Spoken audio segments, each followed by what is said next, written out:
Don't sit under the apple tree with anyone else but me. Anyone else but me. Anyone else but me. No, no, no. Don't sit under the apple tree with anyone else but me. Hi there. So a little birdie whispered something in my ear today. And I am saying it that way because I believe they want to maintain their anonymity. But I want to make sure that you understand this was not my brilliant find. Someone else made an absolutely brilliant find. And I'm just the one that went down the rabbit hole. And I started asking myself the question, how much coincidence is too much? How much do things have to be just a little too close for comfort before you say it's not coincidence, it's contrivance? And so I want to explore this question and show you what I discovered. But really, in order to do that properly, and it's probably my history background that makes me say this, but I feel that I have to give you kind of some sort of background that is going to seem totally unconnected, but I promise you it is. So today I'm just going to give you some background, some history on a time period known as the Gilded Age. And this will then move into some very fascinating coincidences. Let me jump into this. The Gilded Age is the time period in American history roughly defined as the 1870s to the 1900s. In other words, post-Reconstruction and before the turn of the century. And the reason this was called the Gilded Age was because there was a book written in 1873 by Mark Twain, who I'm sure most of you have heard of, and he was the one who came up with the term. Now, gild is when you take, say, a piece of wood and you paint over it in gold leaf. And what happens when you do that is the item is not really made of gold, right? It's still made of wood. And if you scratch the gild off the surface, underneath, it's just plain wood.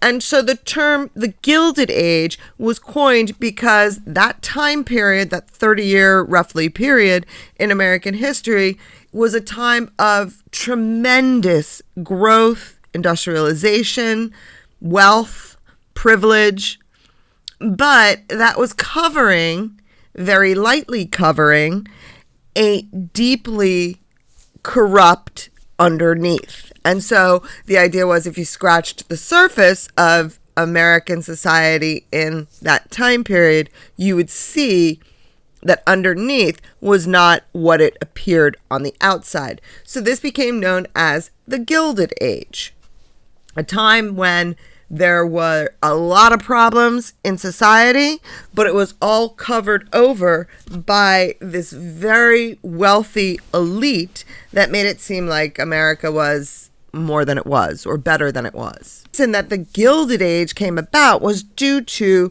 the rapid industrialization of the U.S. that occurred after the Civil War. And because of that rapid industrialization and advancements in technology, you ended up with a number of very, very, very wealthy people. And this wealthy elite were new money, as opposed to an older established, not aristocracy, because we don't have that in the U.S., but as opposed to the families that had wealth forever. For example, the Addams family, not the ones with, Morticia, the other ones, the John Adams family, where they were wealthy. They had been established in the United States since the founding of Massachusetts, blah, blah, blah.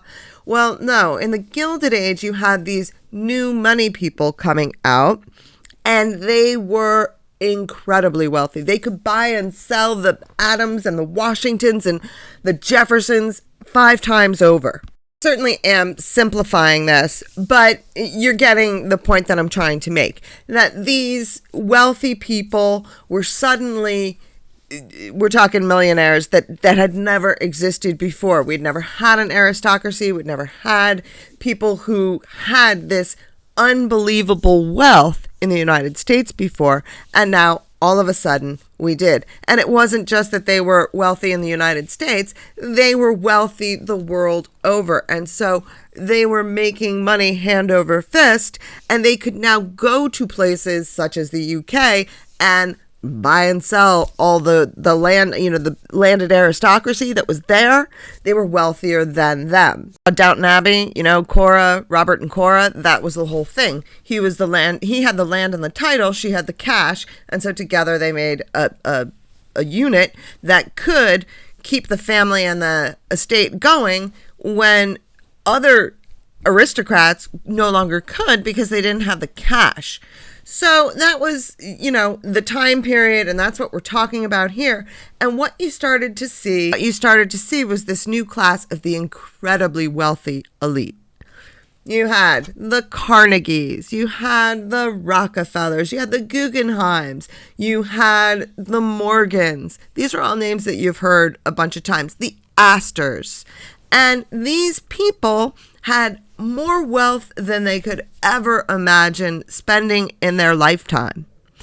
And when they had all this wealth, these people were actually more than happy to give back. It was the progressive era. It was a time when giving back to the society was considered, the thing that everyone wanted to do, not just for the tax break, but because it was the right thing to do. And that's when you started to see places like the New York City Public Library, which was actually money and land donated by the Rockefellers, Rockefeller Center, Carnegie Hall. These were all Waldorf Astoria. Well, Waldorf Astoria is different because that was actually their mansions combined together. But these places were being built and being donated, and this philanthropic work was considered to be something that these men were not just entitled to do, but were mostly expected to do. If you have this enormous wealth, you are going to give back. And obviously they got, a whole lot of, patting themselves on the shoulders for doing it without a doubt. But this was very much so what they were doing with some of their money. Not all, but some. I mean, they were still ridiculously wealthy. Now, that was the top tier. Those are the people you've heard about. Like I said, the Carnegies, the Astors, the Rockefellers. Later on, you had the Getty family. You had the Morgan family. Also later on, those two became wealthy with oil. But you also had this second tier. Because not all the people that were close to this group were these fabulously wealthy. You also had a second layer. And these were, kind of the millionaires to those billionaires kind of thing. But like those billionaires, these millionaires were they had disposable income, and they were expected to give back to the community, give back to society. And one of these second tier people was someone by the name Alvan Markle. Yes, there was. And Alvan Markle was from Pennsylvania. He was an inventor. He was an industrialist, well-educated, and he was part of this second tier. But even more wealthy than him was his son John Markle. The Markles were also in banking. They were also financiers. But Alvan's son, John Markle, he moved from Pennsylvania to New York City, and he married there his wife, Mary. And John and Mary lived presumably happily together, but John and Mary did not have any children. And so John Markle was an inventor, industrialist, and financier who established the John and Mary Markle Foundation in 1927 with an initial endowment of $3 million to promote the advancement and diffusion of knowledge. Who has funds beyond those needed for living becomes a trustee for his fellow man and should so use those funds. He served as president and treasurer of the foundation until his death in 1933. John Markle's total financial contribution to the foundation exceeded $17 million. Now, let's not forget, $17 million in 19 30. That would have been an incredible amount of money at the time. But also notice that, again, it's the idea that he should be, as he has this disposable income, he has more money than he needs, he should always be giving back. That was very much so the progressive mindset. Progressive with a capital P, meaning the progressive era. That was the mindset of the progressive era, which came after the Gilded Age. Mary Markle, Mary Estelle Robinson Markle, was a generous supporter of several New York City charities, in particular, whose work benefited impoverished women. She was widely recognized as John Markle's inspiration for the establishment of the foundation, the first American institution of its kind to name both husband and wife as partners. This move, considered revolutionary for their times, affirmed the Markles' belief that the integration of a couple's financial and social interests can impel the important societal changes needed to serve the greater good. And Mary died in 1927, so she was not a part of the foundation, but she was very much so a part of John's inspiration in creating the foundation, and thus he created it, named the John and Mary Markle Foundation. As was also typical about these very wealthy families, they all knew each other. And so when John passed away, it was J.P. Morgan, whose family's great wealth was as legendary as their long tradition of philanthropic service, was a member of the very first Markle Board of Directors. He succeeded John Markle as president in 1933. Soon after, Morgan began sharpening the focus of Markle's original vision of advancing the diffusion of knowledge, leading the foundation to provide financial support to individuals and institutions dedicated to serving the general good of mankind through their work in the field of medicine. Morgan served as president until 1942. Through the years and the decades, you're going to have different people who will head up the foundation, all working to further the vision, the original vision that Mary Markle was the inspiration for. As John Markle's vision, they tried to bring it to fruition. Now, I'm going to jump forward to 1969 because that's when you get the person who kind of introduced it into the modern age, and also he had the longest tenure as the executive of this foundation. Lloyd Morrisett sought a new direction for the John and Mary Markle's original vision of promoting the advancement and diffusion of knowledge. And he found that at the dawn of the information age, as a former vice president of the Carnegie Foundation for the Advancement of Teaching and one of the founding members of the Children's Television Workshop, which revolutionized educational programming with such milestone creations as Sesame Street, he began his tenure at Markle by initiating a program to advance the use of communications technology to promote early childhood education, lifelong learning, and the ongoing cultivation of an informed citizenry, which actually is something that goes back to the Founding Fathers. It was the Founding Fathers of the United States that part of their consideration when they put together the Constitution was that in order for the American government to work the way they imagined it working, it required an informed citizenry. Because if the citizenry becomes uninformed and still makes decisions, they felt that that would be bad for society. And we'll just let you to figure out where we are right now in the United States today.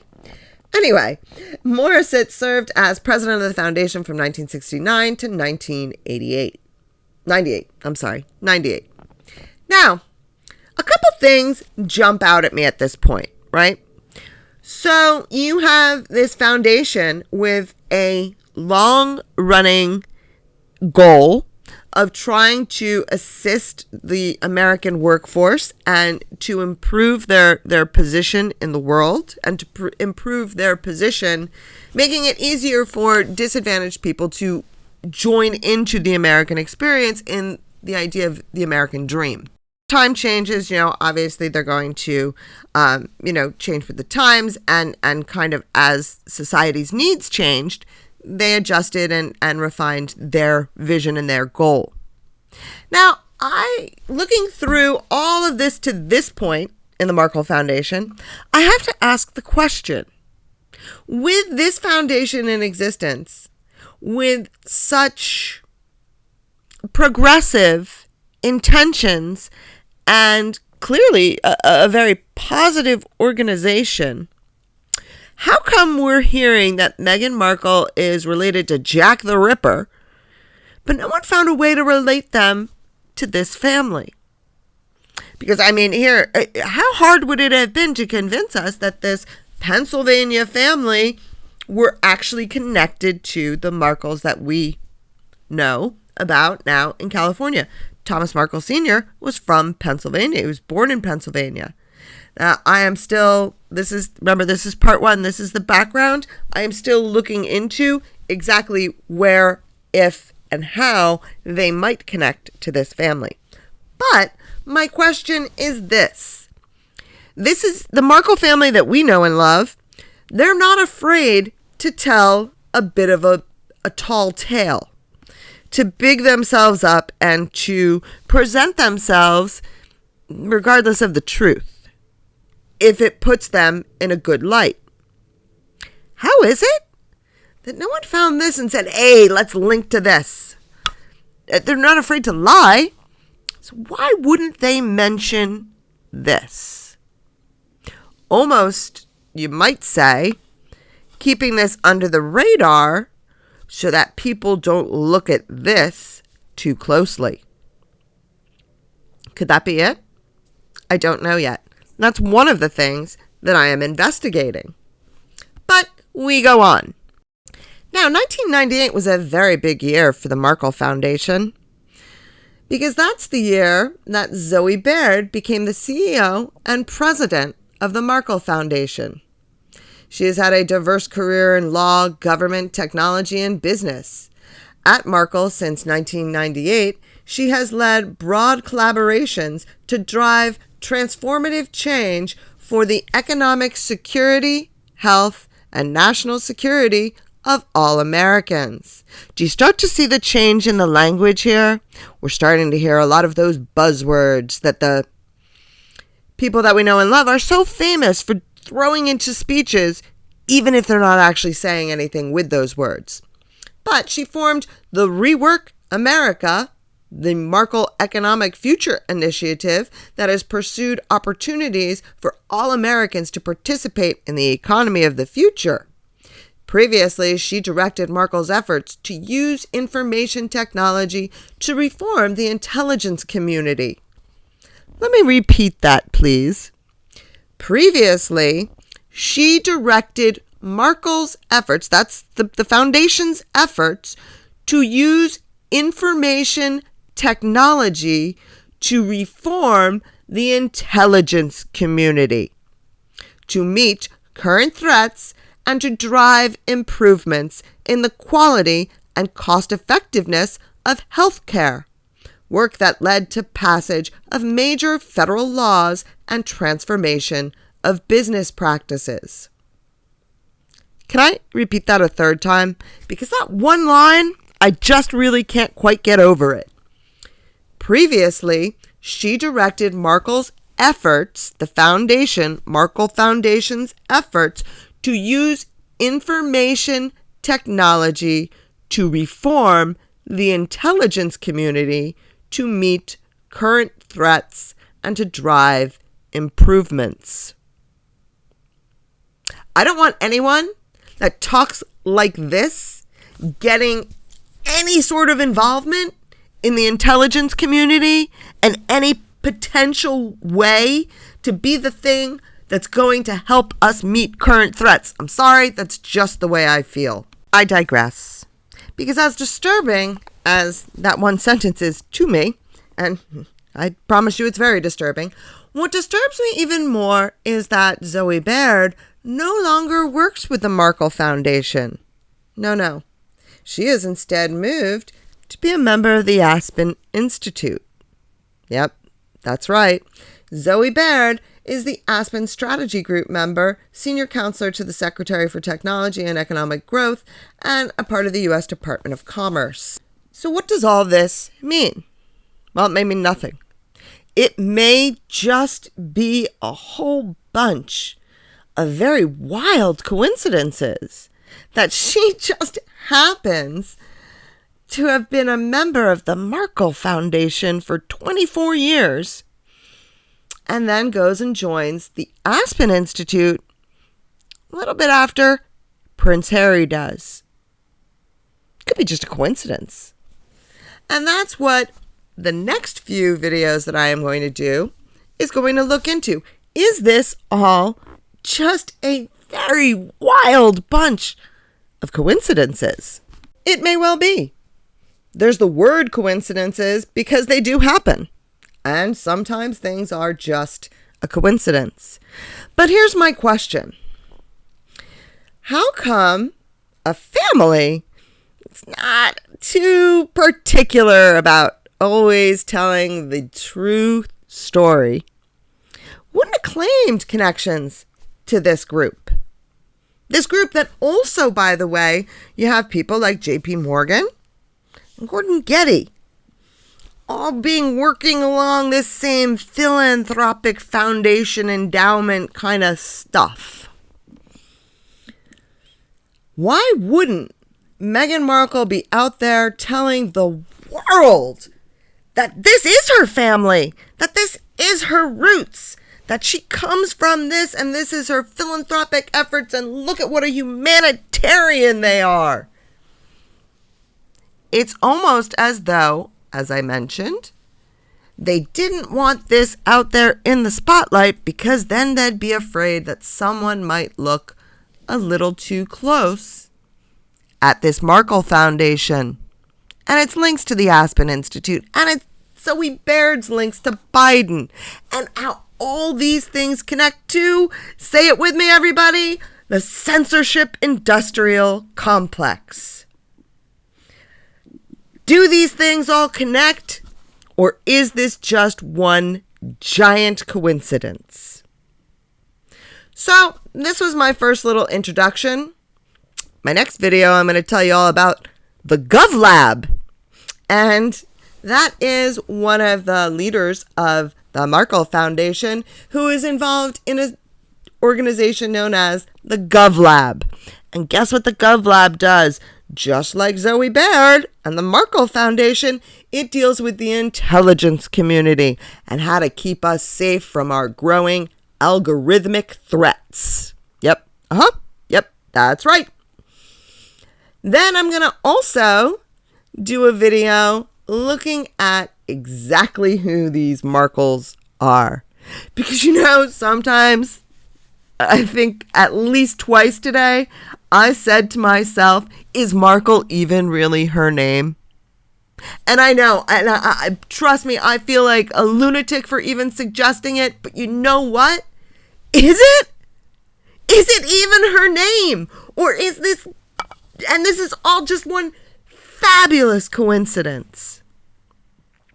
Or was she a manufactured person? A manufactured persona? And that's what I'm going to be looking at. So please, do let me know your thoughts down in the comments. Thank you very much for listening, and I hope you have a great day filled with love, laughter, coincidences, and a lot of dancing. Dancing in the rain.